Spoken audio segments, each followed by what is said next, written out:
My sister's boyfriend pounded on my door, screaming, "Give me back my girlfriend's house," after she lied and told him she owned my place. So I calmly replied, "Sure, if her name somehow magically appears on the deed." My mom married my stepdad Richard when I was 12. Richard has a daughter, Kara, 25F, from his previous marriage. For the first few years, Kara and I got along reasonably well. We weren't best friends, but we coexisted peacefully. That changed when we hit our teenage years. Kara developed what I can only describe as a competitive streak that bordered on obsessive. If I got something, she needed the same thing, but better. If I achieved something, she would either minimize it or claim she could have done it too if she'd wanted to. Our parents enabled this behavior constantly. Keep the peace was their mantra. Be the bigger person was directed exclusively at me. I learned to gray rock before I even knew there was a term for it.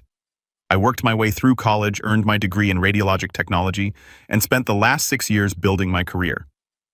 I'm now a lead radiologic technologist at a major hospital in our city. I work hard, I save harder, and last year I achieved my dream. I bought a townhouse. This townhouse is my pride and joy. It's a 3-bedroom, 2.5-bath unit in a quiet community with a small backyard. And this is relevant to hot tub that the previous owners left behind. I've spent the last year making it mine.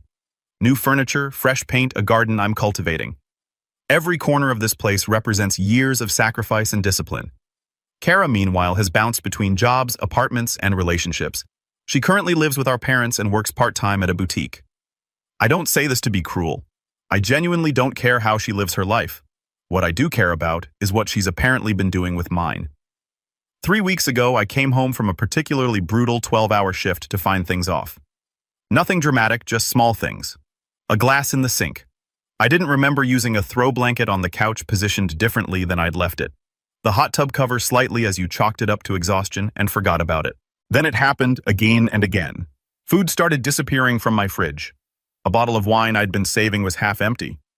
My shampoo and conditioner were depleted faster than they should have been. I started to think I was losing my mind. That's when my neighbor Dave, 60s M, knocked on my door. Dave is the kind of neighbor everyone deserves, but few people get. He's a retired contractor, keeps to himself mostly, but watches out for the whole street. He's the one who waters my plants when I'm working overtime. He's also the one with the most comprehensive security camera system I've ever seen. "Hey, I wasn't sure if I should say something." Dave started looking uncomfortable, "but I've noticed some people coming and going from your place during the day when you're at work. Didn't recognize them. Figured you'd want to know." My stomach dropped. "What do you mean, people?" "A young woman and a guy. They've been here maybe 4 or 5 times over the last couple weeks. They usually show up around noon, leave before 6 o'clock. I must have looked as horrified as I felt because Dave immediately offered to share his camera footage with me. I went to his house that evening and watched 3 weeks of my life fall apart in high definition. There was Kara, my stepsister, walking up to my front door with a key I never gave her, and letting herself in with a man I'd never seen before. A tall guy, maybe late 20s, with the kind of confidence that comes from never being told no. They'd go inside, and hours later they'd emerge, sometimes with wet hair, sometimes carrying what looked like leftovers from my fridge.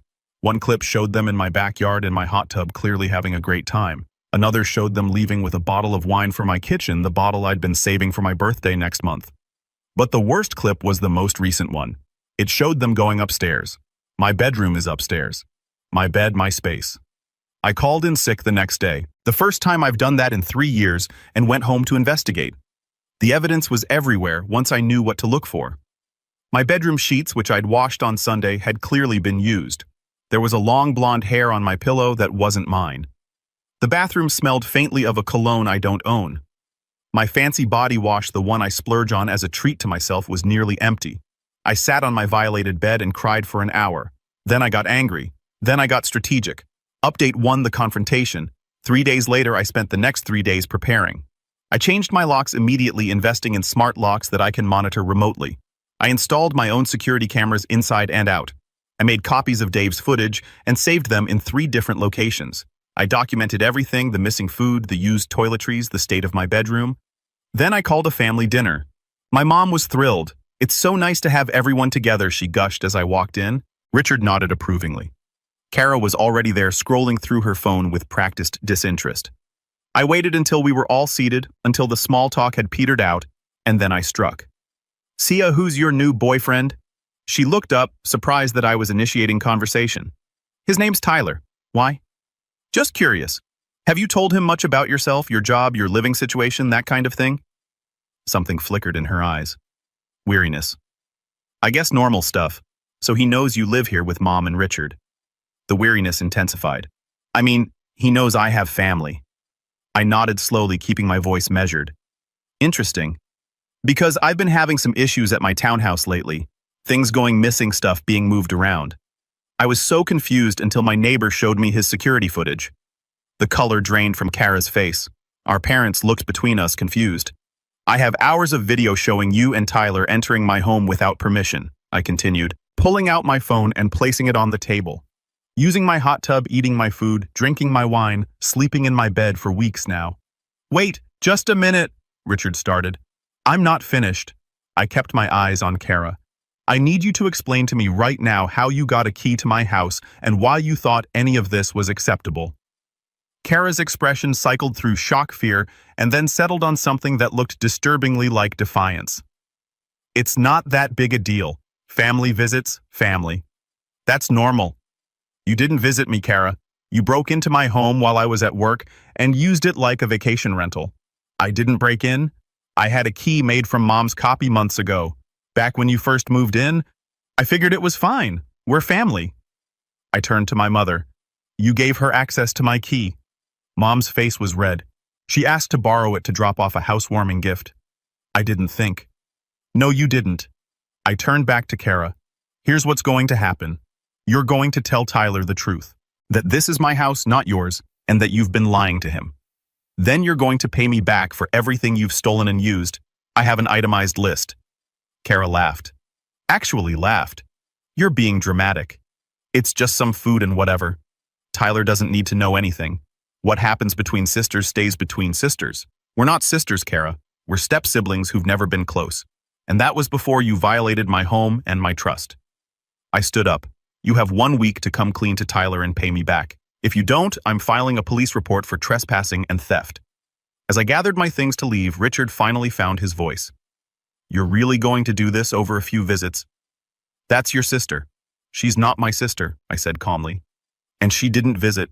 She committed multiple felonies. The only reason I'm giving her a chance to make this right is because I'm trying to minimize the damage to this family.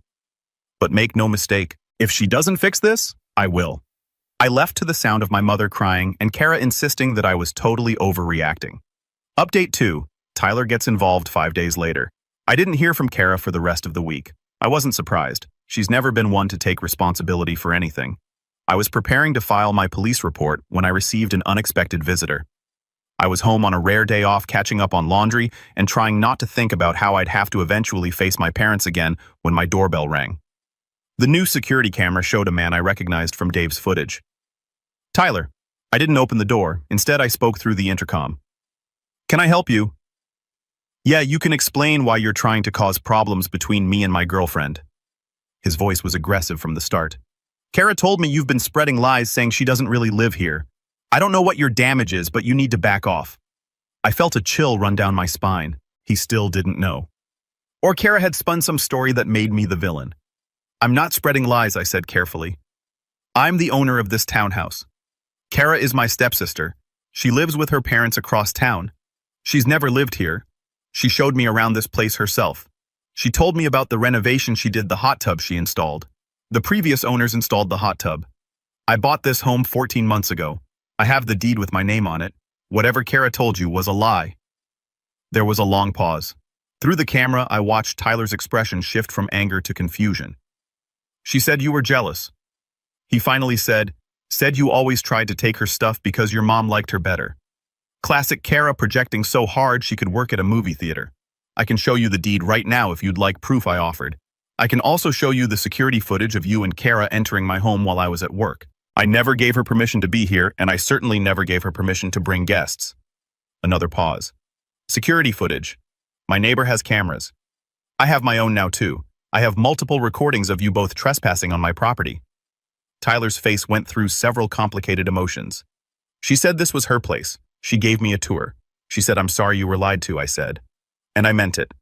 Whatever Kara had done, Tyler appeared to be as much a victim of her deception as I was. But I need you to leave my property now. And I need you to understand that neither you nor Kara are welcome here again. What happened next caught me off guard. Instead of leaving, Tyler's expression hardened again. "No. See, I don't believe you," he said, his voice rising. "CA loves this place." She cried when she showed me her bedroom, talking about how proud she was. "You don't fake that kind of emotion. You're the liar here, trying to steal her home because you're some bitter lonely." "I'm calling the police now," I interrupted, already dialing. "Please leave, this isn't over," he shouted, finally backing away from the door. "Kara is going to prove this is hers, and you're going to look like the psycho you are." I stayed on the line with 911 until he drove away. They dispatched an officer to take my statement, and I showed them everything: the deed, the footage, the documentation of what had been taken. The officer was sympathetic and suggested I consider a protective order if Tyler showed up again. I didn't think I'd need one. I was wrong. Update 3. The night everything escalated 9 days after initial confrontation. The next 4 days were tense, but quiet. I went to work, came home, checked my cameras religiously. Kara didn't show up. Neither did Tyler. I started to hope that maybe the message had finally gotten through. Then at 11:47 p.m. on a Tuesday night, my doorbell rang. I was already in bed, almost asleep, when the sound jolted me awake. I grabbed my phone and pulled up the security camera feed. Tyler was on my porch. Even through the grainy night vision, I could see he was swaying. His movements were uncoordinated. He was visibly intoxicated. "Hey!" he shouted at my door, pounding on it with his fist. "Hey, I know you're in there. Open up, I need to talk to you." I didn't respond. I was already dialing 911. "You need to give me my girlfriend's key," he continued shouting. "She said you took her key. That's theft. You stole from her, and now you're keeping her out of her own house." The 911 operator asked me to stay on the line. I gave them my address, explained the situation, explained that I was alone, and that the man outside was intoxicated and becoming more aggressive by the second. "I know you're watching me," Tyler screamed, apparently noticing the camera. "You think you're so smart with your cameras and your lies. Kara told me everything. You're trying to steal her identity. You're trying to take her life." He kicked my door. The sound made me flinch, even though I was upstairs behind a locked bedroom door. "Open this door right now or I'm going to break it down." "I swear to God, The police arrived before he could finish that threat. I watched through my camera as 2 officers approached, watched Tyler spin around to confront them, watched him take a swing at one of the officers, and miss spectacularly. They had him on the ground and in handcuffs within 30 seconds. I came downstairs to speak with the officers once Tyler was secured in the back of their cruiser. They took my statement, reviewed the camera footage from that night and the previous encounters, and strongly recommended I pursue a restraining order. Based on what we're seeing here, this isn't going to stop on its own. One officer told me he's convinced himself that his girlfriend's story is true, until he accepts reality, and sometimes that never happens. He's a threat. They arrested Tyler for public intoxication, attempted assault on an officer, and criminal threatening. He spent the night in jail. The next morning, I was at the courthouse filing for a protective order. Update 4. Legal proceedings and family fallout 2.5 weeks after initial discovery. The emergency protective order was granted immediately based on the evidence I presented. The judge reviewed the footage of Tyler pounding on my door, his threats, his arrest. The order prohibited him from coming within 500 feet of me or my property. But I didn't stop there. I filed a police report against Kara for trespassing, criminal trespass, the first-degree kind, since she entered with intent to commit another crime, theft, and theft of property. The stolen items totaled over $400 when I added everything up: the wine, the food, the toiletries, the laundering costs for my bedding. In my state, that's misdemeanor theft. The police took my report seriously. Dave provided his footage as evidence. A detective was assigned to the case. Then the calls started. First, my mother. "How could you do this to your sister? She made a mistake. Tyler's a bad influence on her. That's all. You're ruining her life over some groceries." I stayed calm. "Mom!" She broke into my home, repeatedly lied to her boyfriend about owning my house, and that boyfriend showed up drunk at midnight, threatening to break down my door. This isn't about groceries, but pressing charges, getting the police involved. That's so extreme. What would be extreme is if I did nothing and Tyler showed up again with more than just his fists. I'm protecting myself. I wish you could understand that. Then, Richard, you need to drop these charges. This is a family matter, not a legal matter. We can handle this ourselves. Richard, your daughter committed crimes against me repeatedly. Her boyfriend threatened me in my home. The time for handling this in the family was before she decided to use my house as her personal showcase. She said she just wanted to impress Tyler. She didn't mean any harm. Intent doesn't change impact. She violated my home, my trust, and my sense of safety. Actions have consequences. It's time she learned that. Richard hung up on me. I haven't heard from him since. The most surprising call came from an unknown number. It was Tyler's mother. I wanted to apologize, she said, her voice tired and embarrassed. I raised that boy to be better than this. When I heard what really happened, I was mortified. He's had problems with alcohol, problems with anger, and I think Ka knew exactly what she was doing when she spun that story for him. She used his issues against all of you. I didn't know what to say. I hadn't expected this. I just wanted you to know that I'm not defending him. Tyler's mother continued. He's my son and I love him, but he was wrong. And Kara, what she did to him, convincing him of a fantasy like that. It's cruel to both of you. I thanked her for calling. She gave me her contact information in case I needed a witness statement for the restraining order hearing. The hearing was held 3 days ago. Tyler showed up with a public defender looking remarkably more sober and significantly more subdued than the man who screamed at my door. Kara wasn't there. I learned later she'd been advised by her own newly acquired lawyer to stay away. The judge granted a full restraining order for 1 year. Tyler is prohibited from contacting me by any means, from coming within 500 feet of my home or workplace, and from possessing any weapons during the duration of the order. If he violates it, he faces immediate arrest and additional charges. Before he left, Tyler caught my eye across the courtroom. He didn't look angry anymore. He looked broken. I almost felt sorry for him. Almost. Update 5. Resolution and aftermath. Present day. It's been 4 days since the restraining order was finalized. Here's where everything stands. Kara has been formally charged with criminal trespass and theft. Her arraignment is next week. Based on what her lawyer has communicated to the prosecutor, she's likely to plead guilty to reduced charges in exchange for restitution and probation. She'll have a criminal record now. According to my mother, who still calls despite everything, Kara has been devastated and can't understand why I'm doing this to her. I haven't spoken to her directly, and I don't plan to. Any contact now would have to go through lawyers anyway, which is fine by me. Tyler is dealing with his own charges from the night of his arrest: public intoxication, disorderly conduct, and attempted assault on a police officer. From what Tyler's mother has told me, we've spoken twice more since that first call. He's also finally getting help for his alcohol issues. He's in an outpatient program and has apparently ended things with Kara entirely. He told me he doesn't know who she is anymore. His mother said the person he fell for doesn't exist. It was all built on lies. I find myself hoping he gets better. Not for Kay's sake, but for his own. My parents have stopped calling. My mother sent one final text that read, "I hope you're happy now that you've destroyed this family." I didn't respond. There was nothing to say that would make her understand, and I've stopped trying to force understanding from people who are determined to misunderstand. Richard has been silent. I suspect he's wrestling with the reality that his golden child isn't quite so golden.